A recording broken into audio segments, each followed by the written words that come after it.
আসসালামু আলাইকুম, সবাই কেমন আছেন? আবারও লাইভে চলে আসলাম। আর আজকে আপনাদের কাছে সবচেয়ে পরিচিত মুখ, আমাদের এই বিজনেসটা বাঙালিদের মধ্যে যে প্রথম স্টার্ট করেছে কিংবা আমাদের কাছে যে এই বিজনেসটাকে ইন্ট্রোডিউস করেছে, আজকে তানভীর ভাইকে নিয়ে আসলাম। তানভীর ভাইয়ের পরিচয় দিতে গেলে পুরা লাইভ সেশন আমি শেষ করে ফেলবো। তা আমি এই জন্য ভাইয়ার কাছে ভাইয়ার পরিচয়টা নিব, বাট ভাইয়ার কাছে যাওয়ার আগে আমি আমার পরিচয়টা দিয়ে নিচ্ছি। আমি ফাতেমা জান্নাত। আমি নিউ ইয়র্কে আছি আমার ফ্যামিলি সহ। আমি এনওয়াইপিডি তে কাজ করছি লাস্ট 4 ইয়ার্স ধরে। আর একটা ব্যাকআপ হিসেবে, প্ল্যান বি হিসেবে এই বিজনেসটা করছি লাস্ট 2 ইয়ার্স ধরে। তো ভাইয়া, আপনার কাছে আপনার পরিচয়টা, সবাই আপনাকে চেনে, তারপরেও যারা প্রথম দেখছে ওদের জন্য। জি, থ্যাংক ইউ সো মাচ আপু। সবাই আমাকে তো চেনে না। আমাদের এই বিজনেস যারা করে তারাই হয়তো চেনে। যারা অনেকে আছেন চেনেন না। আমার নাম হচ্ছে তানভীর। আমি থাকি কানাডার ক্যালগারিতে। আহ একটা জব করতাম প্রায় 12-13 বছর। আমি হোটেলে ব্যাংক ডিপার্টমেন্টের ম্যানেজার হিসেবে জব করেছি। আমার পড়াশোনা ছিল হোটেল ম্যানেজমেন্টে। সুইজারল্যান্ড থেকে আমি পড়াশোনা করে আসি। ইন্টারমিডিয়েটের পরে ঢাকা কলেজ থেকে আসলে পাশ করে আমি চলে যাই সুইজারল্যান্ডে। তো তারপর থেকে আসলে পৃথিবীর বিভিন্ন দেশে এই হোটেলগুলাতে জব করি। চায়নাতে, ইউরোপের অনেকগুলা দেশে। এরপর গত 12-13 বছর আম ক্যানাডাতে। ক্যানাডাতে আমি টোটাল 17 বছর প্রায়। আগে ছিলাম সাসক্যাটুনে, তারপর কিছুদিন টরন্টোতে, তারপর এখন ক্যালগারিতে। আর কি, এই তো আমার পরিচয়। আমার ওয়াইফ আর ৩ টা মেয়ে নিয়ে আমরা থাকি এখানে। তো ৫ বছর না ৬ বছর, অলমোস্ট ৬ বছর হলো যে আমরা আর এই জব-টব করি না। এখন শুধু এই বিজনেসটা করছি। আম এই তো। আর বাকিগুলা তো আপনারা পরবর্তী কোয়েশ্চেন গুলোর মধ্যে পেয়ে যাবেন। হ্যাঁ ভাইয়া, কোশ্চেন তো আপনার কাছে অনেক আছে, তারপরেও টাইমের জন্য অত কোশ্চেন আপনাকে করতে পারবো না। তারপর যেই কোশ্চেনগুলো সবাই মোটামুটি জানতে চায় ওইগুলা থেকে জাস্ট এই বিজনেসটা, কারণ আপনি বললেন যে বিভিন্ন দেশে ছিলেন, বিভিন্ন ধরনের কাজ করেছেন, হোটেল ম্যানেজমেন্ট, ভালো একটা জবও ছিল, কিন্তু তারপরেও এই বিজনেসের কোন জিনিসটা আপনাকে ইন্সপায়ার করেছে, কেন আপনি এই বিজনেসটাতে আসলেন? এই বিজনেসটা মেইনলি আমরা আমরা ব্যাকআপ প্ল্যান হিসাবে শুরু করি। এই যে আপনি যেটা বললেন না যে আপনি নিজেও এনওয়াইপিডি তে কাজ করেন। এনওয়াইপিডি তে কাজ করাটা তো আসলে চাট্টিখানি কথা না। হ্যাঁ? এবং এইখানে হচ্ছে আপনারাই হচ্ছে মানে কি বলে, লিগ্যাল, ইলিগ্যাল, ক্রাইম এসব নিয়ে আপনাদের কাজ। তারপরেও আপনি এবং আমি সিউর এটা থেকে ভালো আপনার হ সেলারিও আসে বা ইয়ে। তারপর ব্যাকআপ হিসাবে বা অনেকের এক্সট্রা সাইড হাসেল হিসাবে আমাদেরটাও ওইভাবেই করা। আমরা হাসব্যান্ড ওয়াইফ দুজনেই জব করতাম। ২ জনের আমাদের ২ টা কারণ ছিল। আমার যে মেইন কারণটা ছিল এরকম একটা কিছু, আমরা ২০১৬ সাল থেকে আসলে খুঁজছিলাম যে জবের পাশাপাশি কিছু একটা আসলে দাঁড় করাইতে হবে। কারণ খালি জব করে আমার কাছে মনে হয়েছে যে কিছু আসলে হবে না। আমরা একটা ওকে রাইট। লাইফ করতে পারবো। জব করে আপনি মাস শেষে একটু সেভ করবেন। বছরে ১ বার কোনো একটা ভ্যাকেশনে যাবেন। ৩ বছর ৪ বছর পরে একটু বাংলাদেশে যেতে পারবেন। তাও আবার মানে ক্রেডিট কার্ড দিয়ে টিকেট কাটতে হবে, শপিং করতে হবে। তারপরে বাংলাদেশে গিয়ে একটু ফুটানি দেখায় তারপরে আইসা পরে নিজের এই ক্রেডিট কার্ডের পেমেন্ট সব দিতে হয়। So exactly. এইভাবে হয়তোবা মানে আমার চাচা, তারপরে আমার অনেক আত্মীয়স্বজন প্রায় ৩০-৪০ বছর যাবৎ কানাডাতে থাকে, ইউকে তে থাকে। তো ওদেরকে আমি দেখেছি সেম।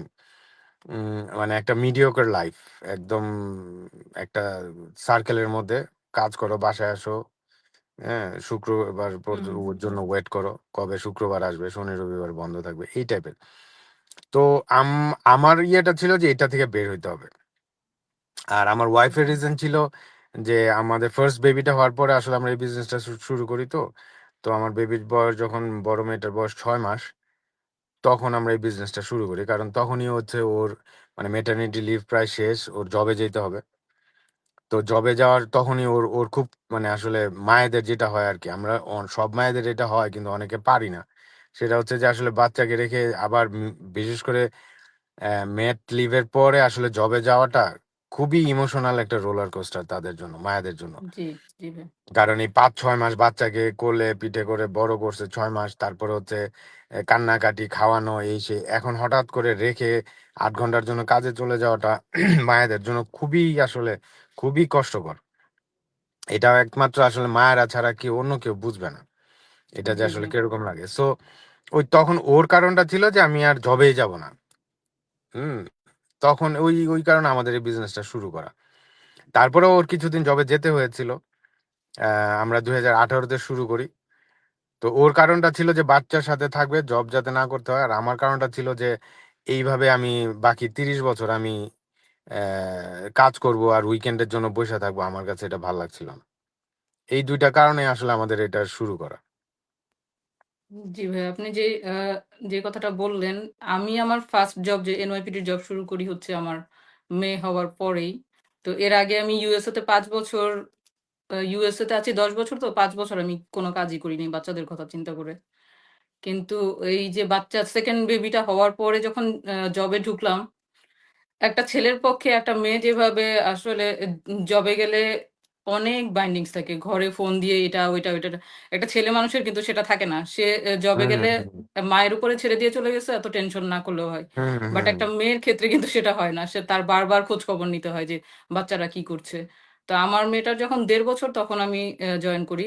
আহ, অনেকের কোভিডে অনেক কিছু খারাপ হয়েছে, বাট আমার কোভিডের পরপরই আমার বাচ্চাটা যখন 3 মাস তখন আমার ওই ভাবির মতো আর কি জবে জয়েন করার কথা ছিল। জাস্ট কোভিডের কারণে ওরা এটাকে স্থগিত করে দিয়েছিল। তো অলরেডি তখন আমার মেয়ের 1.5 বছর। হুম বাট 1.5 বছর পর্যন্ত সে যে আমার কাছে ছিল, আমি জবে যাওয়ার পরে এটা যেসব মায়েরা জব করে ওরা ভালো মতো বুঝে যে কি ধরনের প্রবলেম গুলা হয়। আর অনেকে আমার পেজ যারা ফলো করে ওরা জানে যে আমি আমার বাচ্চা দুইটা একবার লস্টও হয়েছিল আমার এই জব করার জন্য। যে আমাদের হুম। দুইজনের টাইম শিডিউলের গ্যাপ ছিল, এভরিডে 2-3 ঘন্টা করে গ্যাপ হতো। তো বাচ্চারা ওই সময়টা একা থাকতো। আমার বাচ্চা দুটা লস্ট হয়েছে, সোশ্যাল ওয়ার্কার, পুলিশরা জাস্ট হচ্ছে ওরা আমার কেস করেনি, কারণ হচ্ছে ওরা যদি কেস করতো তাহলে আমার জবটা চলে যেত।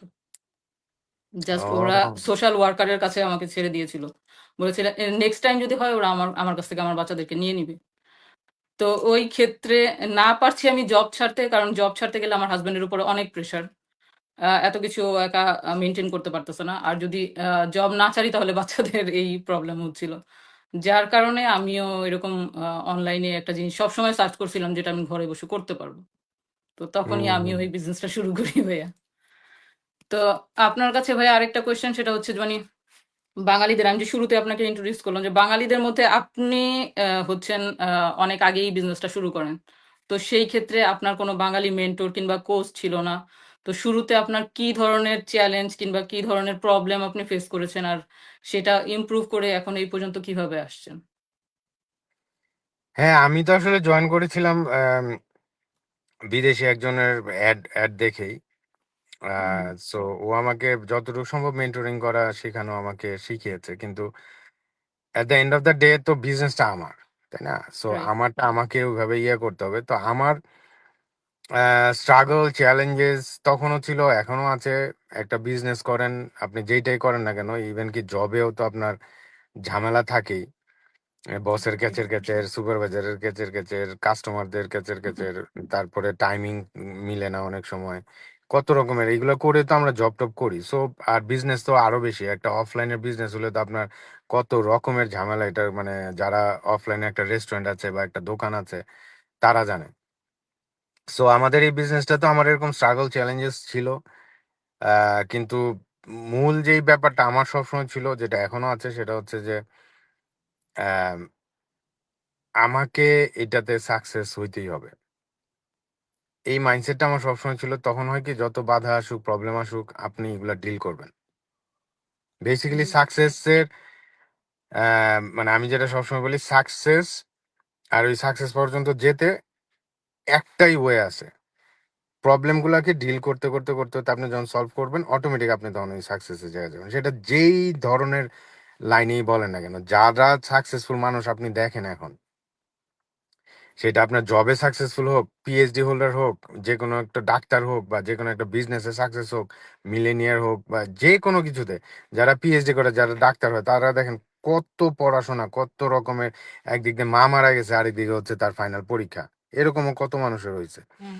সো এগুলা যদি করতে পারেন, প্রবলেম সলভ গুলো করাটাই হচ্ছে আপনার সাকসেস। বেসিক্যালি তখনই আপনি সাকসেসফুল হবেন। সো আমারই এটা ছিল সবসময় এরকম, যে আমার এইখানে আমি এটাকে মানে ছাড়বো না।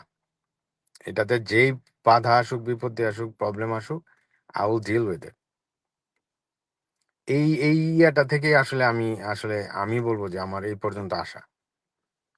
আহ, বাংলাদেশি হিসাবে প্রথম হিসাবে আমার তেমন কোনো গাইডলাইন বা ইয়ে ছিল না। বাট আই নিউ দ্যাট আমি তো আর ইলিটারেট আনএডুকেটেড, বা আমি তো আর কোনো ইউনো যে আমার অন্যদের 6টা পা আর আমার 2টা পা, তা না। অন্যদেরও যেরকম 24 ঘন্টা দিনের মধ্যে, আমারও 24 ঘন্টাই। সো অন্যরা পারলে আমি পারবো না কেন? আমি যখন এই বিজনেসটা শুরু করি তখন বিদেশে অনেকে, মানে জাস্ট হোয়াইট কমিউনিটি, তারপরে আমাদের আফ্রিকান কমিউনিটি, ফিলিপিনোরা, ইয়েরা সবাই খুব ভালো করছে এই বিজনেসে। তো আমার ইয়ে ছিল যে আমরা কেন পারবো না, তাই না? আমি বাংলাদেশি হয়ে আমার তো কোনো কিছু আল্লাহ আমাকে কম দেয় নাই। সো ওরা পারলে আমিও পারবো। ওই ইয়েটা আমার সবসময় ছিল, যেটা আসলে এই যে এখন এই যে কারণে আমাদের বাংলাদেশি কমিউনিটিটাও আল্লাহর রহমতে একটা ভালো একটা জায়গায় আসছে। এখনো আমরা অনেক পিছনে অন্যান্য অন্যান্য কমিউনিটির চেয়ে এই বিজনেসে, বাট আসছে, ইনশাল্লাহ আরো আরো ভালো হবে।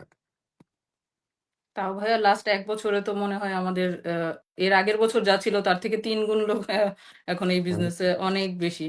আর বিজনেসের হুম, সাকসেসটা তো আমাদের, আপনি যেটা বললেন যে আমাদের নিজেদের উপরে ডিপেন্ড করে। আমরা যদি কনসিস্টেন্ট থাকি, আমরা যদি ট্রাই করি, তাহলে এই বিজনেসে সাকসেস হবই। আর সাকসেস যে না হবে, যে ছেড়ে দিবে সেই সাকসেস হবে না, বাট যে ধরে রাখবে সে সাকসেস হবে ইনশাল্লাহ, এক্স্যাক্ট, এটা এতটুকু তো এটা তো বিলিভার। সব জায়গাতেই, তাই না? জি আমাদের ভাইয়া। আপনি যদি এই যে আমি মাঝে মাঝে এই উদাহরণটা দিই যে আমার ফ্রেন্ডরা, আমরা সবাই মিলে একই স্কুলে পড়তাম। আমরা সবাই, আপনারাও সেম, আমরা সবাই একই স্কুলে পড়ি। আমরা একই ফ্রেন্ডরা, আমরা ফুটবল খেলতেছি, তারপর ক্রিকেট খেলতেছি, পরীক্ষা আসতেছে, পরীক্ষা দিচ্ছি। একজন ফার্স্ট হচ্ছে, একজন সেকেন্ড হচ্ছে, আরেকজন ফেলও করতেছে। আমরা এই সেম ফ্রেন্ডরাই কিন্তু সেম সেম। ভাবে সময় কাটাচ্ছি, same teacher, same school, same question আসছে। এমন না যে আমার ইজি আসছে আরেকজনের কঠিন আসছে। সেম কোশ্চেন, আমরা পরীক্ষা দিতে বসছি, পরীক্ষা দিছি। একজন হচ্ছে অঙ্কে 100তে 100 পাইছে, একজন হচ্ছে ফেল করছে। তো এটার কারণটা কি? এটার কারণ হচ্ছে যে 100তে 100 পাইছে সে অঙ্ক করছে, পরীক্ষা দিছে, পরীক্ষার আগে ভালো করে প্র্যাকটিস করছে, আপনার ইয়ে করছে, সময় দিছে। আরেকজন দেয় নাই। রাইট। তো আমার এই বিজনেসটাও সেম জিনিস। আপনি সাকসেসফুল হবেন, আপনার ওইরকম সময় দিতে হবে, ওইরকম কাজ করতে হবে, আপনি সাকসেসফুল হবেন। আপনি একই জিনিস, একই বিজনেস, একই সিস্টেম করে আবার অনেকে হবে না। যারা করবে রাইট। না তারা হবে না। রাইট। ভাই আপনার সাথে আরেকটু এড করব। অনেকে মনে করে যে আমরা একদম কোনো রকম কাজ না করে জাস্ট হচ্ছে বিজনেসে ঢুকলাম আর টাকা ইনকাম শুরু। ওইরকম কিছু না। আপনাকেও কাজ করতে হবে, তারপরেই আপনি সাকসেস হবেন। এটা কোনো শুয়ে বসে করার মতো বিজনেস না, কিংবা এত ইজি বিজনেস না। আপনাকে কাজ করতে হবে বিজনেসটা করতে গেলে। তো ভাই আপনার কাছে যে আরেকটা কোয়েশ্চেন ছিল, সেটা হচ্ছে যে আপনি কখন বুঝলেন যে এই বিজনেসটা আপনার জন্যও কাজ করবে? কারণ শুরুতে তো আমরা যখন বিজনেসটা শুরু করি, তখন অনেকেই আমরা দ্বিধান্বিত থাকি যে আসলে আমরা সাকসেস হব কি হব না। আপনি কখন বুঝতে পারলেন যে এই বিজনেসটা আপনার জন্য কাজ করছে?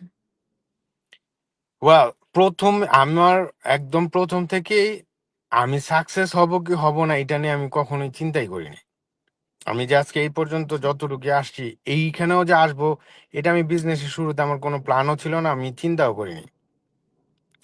আমার যেটা ছিল সেটা হচ্ছে যে আমি দেখছি, আমি যখন প্রথমে অ্যাড দেখি, তারপরে যে আমি কমিউনিটিতে ইন করি, পুরো সিস্টেমটা আমি যখন দেখি, তখন আমার কাছে সিস্টেমটা খুব ভালো লাগে। এবং আমি দেখলাম যে অন্যান্যরা অনেকেই করছে, ভালো ইনকাম করছে, জব ছেড়ে দিচ্ছে, তো আমারই এটা ছিল যে ওরা পারলে আমিও পারবো। কবে পারবো, কেমনে পারবো, এগুলো আমার এত দেখার বিষয় না। আমি আমার কাজ করে গেছি। আমাদের যেই পুরা বিজনেসের যে ফ্র্যাঞ্চাইজি সিস্টেমটা, যে অ্যাডভার্টাইজিংটা, যে সোশ্যাল মিডিয়া মার্কেটিং, যেটা এগুলো আমি আমার যেগুলো করার আমি এগুলো করে গেছি। তারপর যখন আস্তে আস্তে যখন আমি রেসপন্স পেতে শুরু করলাম, আমার সাথে অনেকেই স্টার্ট করা শুরু করলো, আমার ইনকাম আসা শুরু করলো। 2019 সাল বেসিক্যালি, 18 শেষে আমরা জয়েন করি, তো 2019 সাল আমি জব এবং জবের পাশাপাশি আমি এটাতে সময় দিতাম। 2019 সালের পর আমার প্ল্যান ছিল যে 20-এ আমি কোনো এক সময় জব ছেড়ে দিব। আচ্ছা। তো 19 সালে আমার মোটামুটি একটু ইনকাম হলো। বাট 20-এ যখন প্যান্ডামিক আসলো, পুরা 20 সাল আমি ঘরে।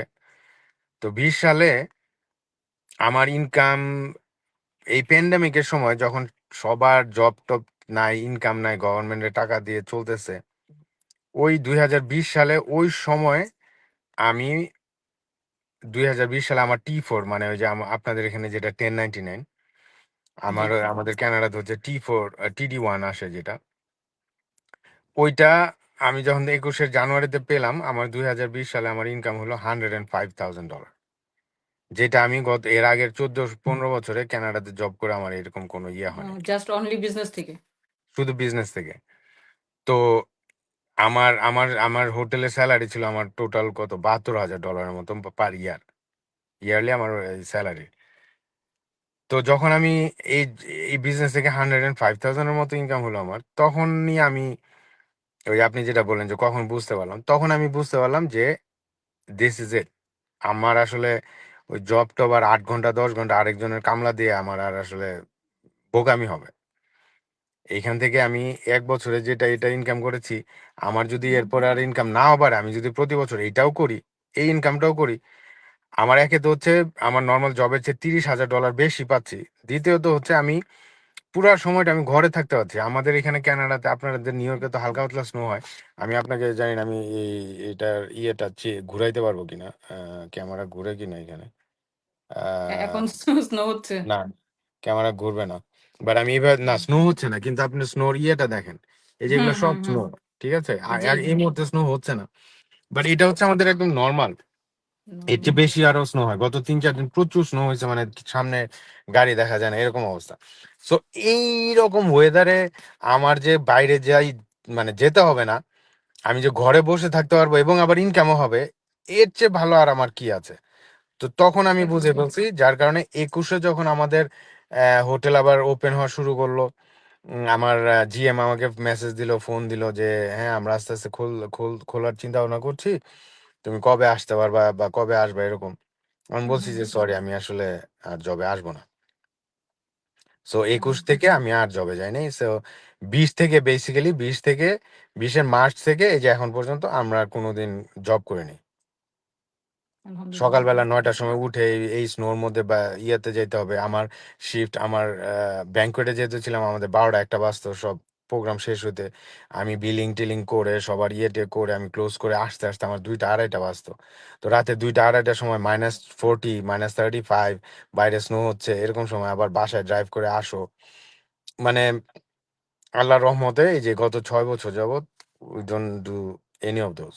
সো তখনই এই 21-এর ইয়েটা পাওয়ার পরে আমি বুঝতে পারছি যে ওকে, আমার আর আসলে ইনশাল্লাহ আর অন্য কিছুতে কোনো কিছু করাটাই বোকামি হবে। Exactly, right.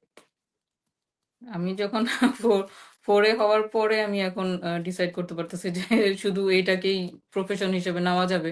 ওই যত রেপুটেড জবই হোক না কেন, জব তো ভাইয়া জবই। আর বিজনেস আমি আর যেটা আমি ঘরে ফ্যামিলির সাথে বসে করতে পারতেছি, তার থেকে বেস্ট কোনো অপশন হইতেই পারে না। আপনার আরেকটা জিনিস দেখেন, আরেকটা পয়েন্ট হচ্ছে, আপনি জব করতেছেন, ভালো স্যালারি পাচ্ছেন, যতদিন করছেন করতে পারছেন, আলহামদুলিল্লাহ আপনার সংসার। তারপরে ভাবলাম যে হ্যাঁ, সংসার চলে যাচ্ছে ভালো, অনেকে ভালো ইনকামও করতেছে, জব জি। $250,000 ইনকাম করতেছে জব থেকে, ভালো গাড়ি বাড়ি করতেছে, খুব ভালো। ঠাস করে কালকে যেয়ে দেখবেন যে জব নাই, তখন? কারণ এরকম আমাদের এখানে হচ্ছে, আমার পরিচিত একজন, সে মানে খুবই রিনাউন্ড ইয়াতে করতো, এবং তার এখানে লাইফস্টাইল, সে গত 10-12 বছরে পুরো লাইফস্টাইল চেঞ্জ হয়ে গেছে। সে সেই রকম বাড়ি কিনছে, গাড়ি 3টা 4টা, বাচ্চারা ভালো ভালো ইয়ে। হঠাৎ করে উনি ভিপি, মানে ভাইস প্রেসিডেন্ট উনি একটা কোম্পানির। উনি সকালবেলা গিয়ে দেখে উনার ডেস্ক সব ক্লিন, তার কাগজপত্র একটা বক্সের মধ্যে করে রেখে দিছে। কি হয়েছে? বলছে sorry, we we we need to let you go. সে মাথায় হাত, $250,000 ইয়ারলি বেতনের হঠাৎ করে এখন জিরো। এটা হচ্ছে একটা। আরেকটা হচ্ছে, আপনি জব করতে করতে আল্লাহ না করুক কালকে যদি আপনার কিছু হয়, আপনি এনআইপিডি তে আছেন, এনআইপিডি তে আপনার কত রকমের রিস্ক আছে, আছে। আপনার এরপরে কি হবে? আপনি ফর এক্সাম্পল আপনার মেন্টাল স্ট্রেসের কারণে আপনি আর জবে যেতে পারবেন না, বা আপনার হাতে একটু সমস্যা হয়ে গেল, আপনি পা ভেঙে গেল বা কিছু একটা, আপনি আর জবে যেতে পারবেন না, তখন কি হবে? কিন্তু আমাদের এই বিজনেসটা দেখেন, আল্লাহর রহমতে এই যে আপনি এখনো যদি এই বিজনেসটা ছেড়ে দেন, তারপরেও আপনার ইনকাম আসবে। আমি এখনো যদি আমি বিজনেসটা ছেড়ে দিই, আল্লাহ না করুক আমি যদি কালকে এই দুনিয়াতেও না থাকি, আমার মেয়েরা কোনোদিন আর জব করতে হবে না। তাদের এই বিজনেস থেকে ইনকাম আসতেই থাকবে অটোমেটিক। সো এই জিনিসটা আপনার কত বড় একটা সিকিউরিটি। আমি আমি যে হোটেলে জব করতাম, কালকে যদি আমার জব থেকে বেরও করে দেয়, বা আমি যদি উম, মারা গেলেও আমার হোটেল কি করতো? আমার বাচ্চাদেরকে একটা কন্ডোলেন্স লেটার পাঠাইতো, ও সরি তানভীর খুব ভালো মানুষ ছিল। এর পরের দিনই কিন্তু আমার জায়গায় আরেকজনকে তারা হোটেল হায়ার করে ফেলতো। আমার বাচ্চা কাচ্চা, হুম আমার বউ কোথায় আছে কি আছে, আমার জবের এরা কোনোদিন খোঁজও নিবে না। কিন্তু এই রাইট। বিজনেসটা কিন্তু ঠিক তার উল্টাটা। আমি না থাকলেও তারা আমার আমার বিজনেসের যে আমার ইনকাম, আমার যে ইয়ে প্যাসিভ ইনকামটা, এটা তারা আমার বাসার ঠিকানায় পাঠাইতে থাকবে প্রতি মাসে। সো জি আমার এটা কত বড় একটা আপনার পিস অফ মাইন্ড। জি, আর বাচ্চা কাচ্চারাও তো ওই বিজনেসটা আমরা যেখানে ছেড়ে দিব ওইখান থেকেই শুরু করতে পারবে। ওইখান থেকে ওরা পরে রান করার করতে পারবে। এটা জাস্ট জি অন্যান্য বিজনেসের মতোই। আমার ওইগুলো সব কাগজপত্র সব রেডি করা। আমি আমার কিছু হলে পুরাটা ওদের নামে চলে যাবে, এবং হুম টাকা পয়সা ব্যাংকের ইয়েতে সব কিছু একদম ওরা ইয়ে হবে। আমার ওইভাবে আমার ডিডস উইল ইয়েগুলা করা। জি, ওই সিস্টেম তো আমাদের আছে, আমরা সবাই জানি। অনেকে বিজনেস শুরু এক্স্যাক্টলি, করার আগেও সবাইকে এটা বলেও দেওয়া হয় যে এটা আপনার নেক্সট জেনারেশনকে আপনি ট্রান্সফার করে দিয়ে যেতে পারবেন। এক্স্যাক্টলি। তা ভাইয়া মোটামুটি আপনি যেটা কভার করছেন, তারপরে ওইটা কোশ্চেনটা করি।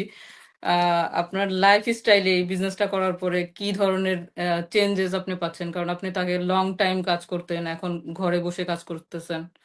প্লাস হচ্ছে তার থেকে ইনকাম অনেক অনেক হাই আমরা জানি যেটা। লাইফস্টাইলে আপনার কি ধরনের চেঞ্জ আসছে, কিংবা আপনার মধ্যে কি ধরনের চেঞ্জ আসছে? অনেক, অনেক। মানে আমি অনেকে এই বিজনেসটা শুরু করার সময় আমি বলি যে, এই বিজনেসটা আপনি ১ বছর যদি সত্যিকার অর্থে মন দিয়ে অনেস্টলি আপনি এই বিজনেসটা করেন, আপনি অ্যাজ এ হিউম্যান বিইং এক মানুষ হিসাবে আপনি চেঞ্জ হয়ে যাবেন। এবং আমার এটা হয়েছে, আমার সাথে আমি এরকম অনেকেই দেখেছি যে আপনি নিজেও আ তনু আপু, তারপরে যে নাজমা আপু, তারপরে যে হ্যাপি আপু নিউ ইয়র্কের, এরপরে কামরুন্নাহার আপু অটোয়ার, মানে এরকম এই যে কাজী ভাই ফ্লোরিডাতে যে, মানে এইখানে কি আপনি যেটা বললেন যে ফাইন্যান্সিয়ালি আমার লাইফ চেঞ্জ হয়েছে ডেফিনিটলি। আমি হুম, আগে যেটা ইনকাম করতাম তার চেয়ে আপনার মানে ১৫ থেকে ২০ গুণ বেশি এখন আমার মান্থলি ইনকাম।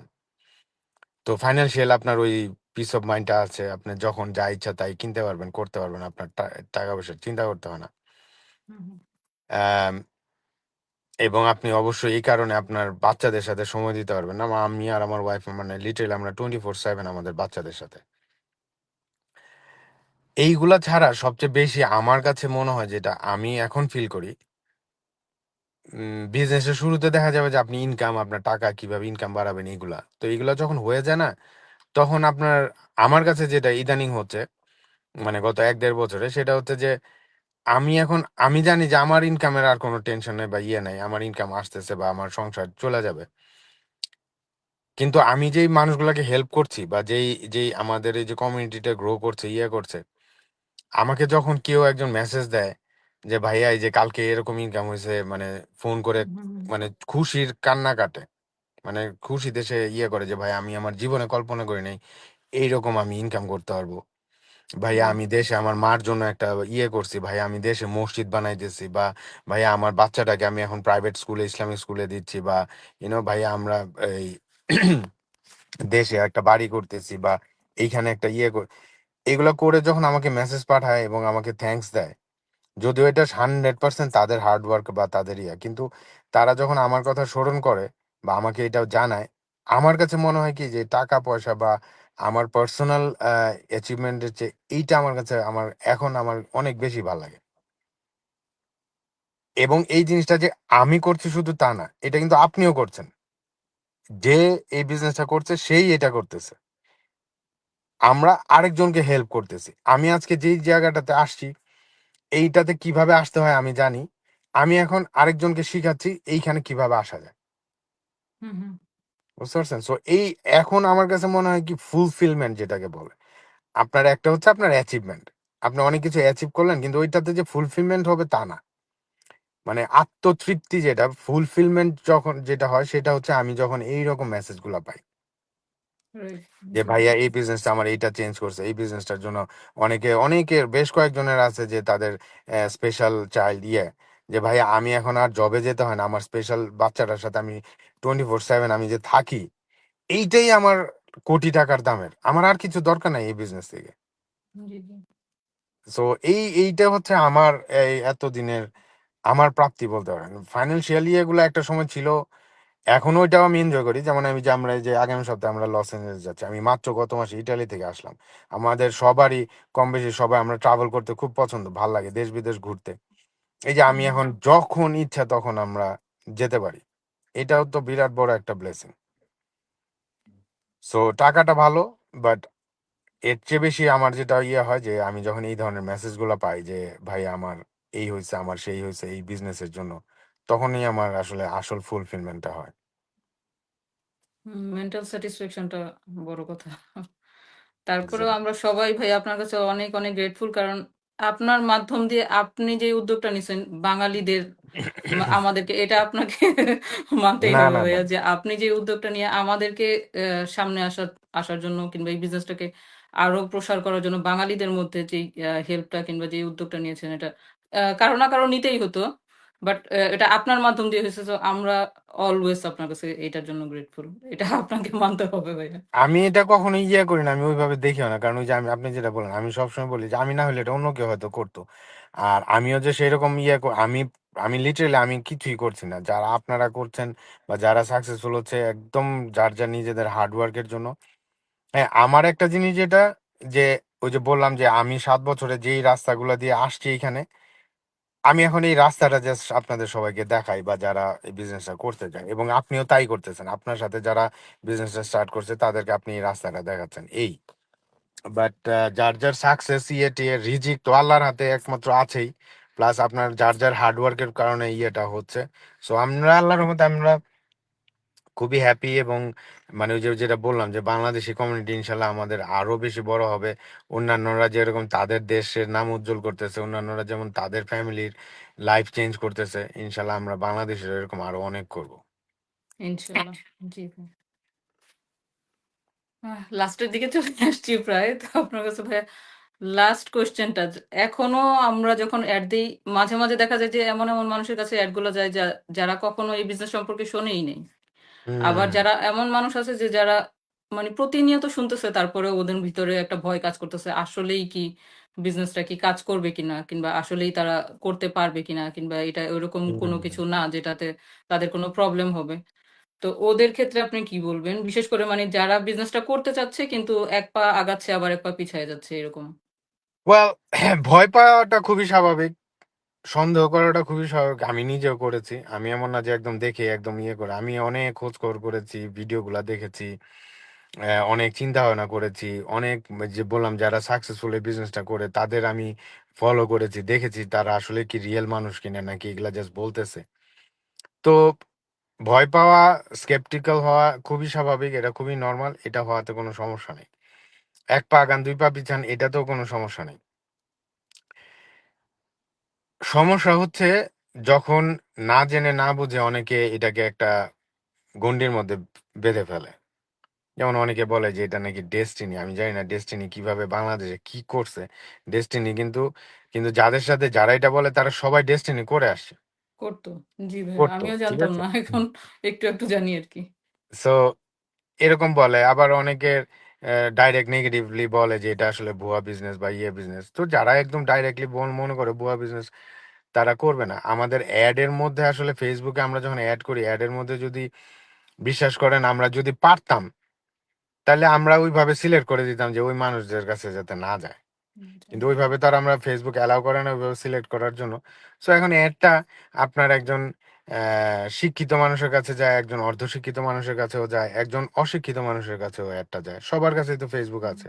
কারণ আমরা তো আর ওই জিনিসটা কন্ট্রোল করতে পারবো না। এখন যে অ্যাডটা দেখবে তার মন মানসিকতার উপরেই হচ্ছে আপনার, তার ভিতরে যেটা আছে সেটাই বের হয়ে আসবে। তার ভিতরে নেগেটিভিটি থাকলে নেগেটিভিটি বের হয়ে আসবে। সে যদি ভালো ইয়া করে, এরকম আমাদের অনেক অ্যাড দেখেই তো আমরা কত মানুষ এই বিজনেসটা করতেছে। যারা ভালো মনে করতেছে জি। তারা তাদের মতো করে করতেছে। ওই যে আমি যেটা সবসময় বলি যে আপনি ১ কাপ চা যদি হাতে নিয়ে দৌড় দেন, তা চাটা যদি স্পিল হয়, পড়ে যায়, হুম, মানে বেসিক্যালি কাপের থেকে চাই পড়বে। কাপের থেকে তার শরবত বের হবে না। কারণ কাপে ছিলই চা, এক্সাক্টলি। তাই না? সো আমাদের অ্যাড দেখে যে যেটা বলে তার ভিতরে ছিলই ওইটা, এটাই বের হয়ে আসছে আর কিছু না। তার ভিতরে ইয়েস। যদি শরবত থাকতো, মিষ্টি শরবত, তাহলে মিষ্টি শরবতই বের হইতো। তাই না? তো তার ভিতরে যেটা সেটাই সে প্রকাশ করে। সো আমাদের এখানে এরকম অনেকে নেগেটিভ বলে, আবার অনেকে এটাতে এই যে যেমন আপনি বলতেছেন, এরকম অনেকে আছে যে আহ, মানে উনারা গ্রেটফুল যে আসলে এই বিজনেসটা ওনারা অ্যাডটা দেখছে বা এই বিজনেসটা শুরু করছে। জি। আর এখন তাদের ইয়াতে যেটা বলা সেটা হচ্ছে যে একটা জিনিস আমি বলি, সেটা হচ্ছে যে আপনি কখনো, এবং এটা আপনি আরো অনেকের মুখ থেকে হয়তো শুনে থাকবেন, সেটা হচ্ছে যে never take money advice from someone who is poor. Exactly. যে নিজে গরিব, যে নিজে টাকা কামাইতে পারতেন না, তার কাছ থেকে আপনি মানি অ্যাডভাইস নিলে তো হবে না। মানি অ্যাডভাইস নিতে হবে যে অলরেডি ওয়েলথি। ঠিক আছে? সো এইটার উদাহরণটা এই জন্য দিলাম যে আমাদের এই বিজনেসটা অনেকে যেটা করে যে একজন চিন্তা করতেছে করবে, তার কাছে ভালোও মনে হচ্ছে, সে তার মতো করে খোঁজ খবর নিছে, কিন্তু যেটা করে সেটা হচ্ছে যে সে তার পাশের বাসার ভাইয়ের সাথে, খালুর সাথে, অমুকের ভাবির সাথে, দুলাভাইয়ের সাথে এটা নিয়ে একটু আলাপ আলোচনা করে। হুম, হুম, এখন যার সাথে কথাটা বলছেন সে তো এই বিজনেস সম্বন্ধে কিছুই জানে না, আপনিও তাও যতটুকু জানেন সে তো তাও জানে না। হুম, হুম। তখন সে বলবে কি, আরে দূর, এটা এই না এই না, এটা ডেস্টিনি বা এটা এরকম কত দেখলাম, এরকম কোম্পানি আসে যায় এই সেই একটা বলে দিল, আপনি তার কথা শুনে আপনি আর করলেন না। রাইট। এতে এতে হইলটা কি? আপনি এত বড় একটা অপরচুনিটি থেকে মানে ইয়ে হইলেন, আহ, করতে পারলেন না। আরেকটা হচ্ছে যে আপনি এমন একজনের একটা অ্যাডভাইস নিছেন যে এই সম্বন্ধে জানেই না। এখন আপনি ডাক্তারের কাছে যে যদি বলেন যে ওকে আমি আর্কিটেকচার এই বিল্ডিংটা করতেছি, এই দিক দিয়ে আমি ইলেকট্রিক্যাল ওয়্যারিং করবো আর এই দিক দিয়ে গিয়ে আমি ওইভাবে শ্যান্ডেলিয়ারটা লাগাবো, ইয়ে করবো, ডাক্তার কি বলবে এটা? এটা কিন্তু এই যে হাস্যকর না, হুম, এটা কিন্তু খুবই হাস্যকর যে হ্যাঁ রে, দূর মিয়া, ডাক্তার কি পারবে নাকি এটা? অথবা ইঞ্জিনিয়ারের কাছে যা বলেন, হ্যাঁ, যে আপনার এই যে হার্টের এই দিক দিয়ে ইয়ে করে আমরা ওই পাশ দিয়ে বাইপাসটা করব, ইঞ্জিনিয়ার বলবে কি, ইয়েস বলবে না নো বলবে? কারণ ইঞ্জিনিয়ার তো এটা সম্বন্ধে জানেই না। জানেন। তো আপনি ডাক্তারের কোনো পরামর্শ তো আপনি ইঞ্জিনিয়ারের কাছ থেকে নিবেন না, ইঞ্জিনিয়ারের কোনো পরামর্শ ডাক্তারের কাছ থেকে নিবেন না। তাহলে আমাদের এই বিজনেসের সময় আপনি যে আপনার খালুরে, দাদারে, ফুফারে, দুলাভাইরে, সম্বন্ধীরে, এক্স বয়ফ্রেন্ডের যে বললে হবে? সে তো কিছুই জানে না এই বিজনেস সম্বন্ধে। তো জি। এটা আমাদের এখানে অনেকে করে। হুম, হুম। তো সমস্যা হয়ে গেছে এখানে। আপনি নিজে আপনার মতো করে যতটুকু সম্ভব রিসার্চ করেন, কথা বলেন। আমরা তো এখানে ওপেন। এই যে আমি আমার চেহারা দেখাচ্ছি, আপনি আপনার চেহারা দেখাচ্ছেন, আমাদের পেজে যান, পেজে গিয়ে দেখবেন আমাদের দৈনন্দিন জীবনের সবকিছু আমাদের ওইখানে আছে। জি, আমাদের সাথে কথা বলেন, যারা এটা করতেছে তাদের সাথে কথা বলেন। জি। আপনার এক খালু, সে 1972 সালে ঢাকা ইউনিভার্সিটি থেকে, হ্যাঁ, মাস্টার্স করে এখন আমেরিকায় আসছে, ওই খালুর এখন এটা বললে তো উনি বুঝবে না। জি ভাইয়া। হ্যাঁ, খালুর কাছে যান, খালুর কাছে যান, আপনার লাইফের অ্যাডভাইস নেন। কারণ ওইরকম বিজ্ঞ মানুষ, উনি লাইফটাকে অনেক দেখছে, মানুষের জীবন চড়ায় উতরায় উনি অনেক কিছু দেখছে। ওইসব ইয়া নিতে পারেন। এখন আপনি যদি ওনাকে iPhone 17 Pro Max-এর, ঠিক আছে, যে যে সফটওয়্যারটা ইউজ করে বা আমাদের যে হার্ডওয়্যারটা এই প্রো ম্যাক্সের, এখন ওই সফটওয়্যার নিয়ে বা আপনার 17 Pro Max-এর হার্ডওয়্যার নিয়ে আপনি যদি ওই খালুরে জিজ্ঞাসা করেন যে 1952 সালে মাস্টার্স করে আসছে ঢাকা ইউনিভার্সিটি, সে সে কি বুঝবে কিছু? জি। তারে যে স্ন্যাপচ্যাট বললে সে বুঝবে স্ন্যাপচ্যাট কি? তো এটা তো এরকম, আপনি ঠাস করে একজনের যা জিজ্ঞাসা করলেই তো হইলো না। সে তো নিজে এই বিষয়ের সম্বন্ধে তার কোনো ধারণাই নাই। ওই একটা ধারণাই আছে, ও হ্যাঁ, এক সময় দেখছিলাম বাংলাদেশে একটা ডেস্টিনি ছিল, এটা মনে হয় ডেস্টিনি, দ্যাটস ইট, শেষ। রাইট। জি ভাইয়া। যে ভাগ্যিস আমিও কাউকে তো বিজনেস শুরু করার আগে জিজ্ঞাসা করি নাই। ইভেন আমি আমার হাসব্যান্ডকে না জানাই এই বিজনেসটা শুরু করছি। যখন শুনছে যে বিজনেসে ইনভেস্টমেন্ট আছে, না, না, না, করা যাবে না। তো আমি নিজে হুম হুম থেকেই হুম। ডিসাইড করছিলাম যে আমি বিজনেসটা করব। তো আমার সেই এবিলিটিটা ছিল তখন, যেহেতু আমি জব করি। তো আমি ওকে না জানাই এই বিজনেস শুরু করছি। বাট সব আপুদের সেটা থাকে না। তারপরেও উ উনাদের জন্য বলব যে কিছু, কিছু ক্ষেত্রে নিজের ডিসিশন নিজে নিতে হয়। সবার কাছ থেকে পরামর্শ না নিয়ে আপনি নিজের ডিসিশনটা, মাঝে, মাঝে দেখা যায় যে হাসব্যান্ডও যদি কিছু বলে, আপনার যদি সেরকম মেন্টালিটি থাকে কিংবা আপনি যদি মনে করেন যে আপনি পারবেন, তো সেই ক্ষেত্রে আপনার নিজের ডিসিশনটা কিছু, কিছু ক্ষেত্রে নিজেকে নিতে হবে। ভাইয়া অনেক, বুঝতে অনেক পারছি। থ্যাংকস যে আপনি আমাদেরকে আজকে সময় দিচ্ছেন। জি, আর থ্যাংক ইউ। যারা দেখতেছে ভাইয়া, অনেক, অনেক থ্যাংকস ভাইয়া। আপনি বাইরে বসে, বসে এই ঠান্ডার মধ্যে আপনি গাড়িতে বসে সময় দিচ্ছেন। এই জন্য আর যারা আজকে আমাদের লাইভে জয়েন করেছে আজকে, তো ভাইয়ার কাছ থেকে আপনারা আজকে আমার ধারণা যে মোটামুটি অনেক ইনফরমেশন পেয়েছেন আপনি বিজনেসের ক্ষেত্রে। আর এরপরে আরো ট্রাই করব আরো কোচ যারা রিসেন্টলি কোচ হয়েছে কিংবা যারা রিসেন্টলি মাইলস্টোন গুলো অ্যাচিভ করেছে ওদের কাছ থেকে স্টোরি গুলো শোনার জন্য যে তারা কিভাবে তাদের জার্নিটা এই পর্যন্ত পার করে এসেছে। তো আজকের মতো ভাইয়া থ্যাংক ইউ সো মাচ, আর জি, সবাইকে thank you. Thank you join করার জন্য। আল্লাহ হাফিজ। জি, আল্লাহ হাফেজ।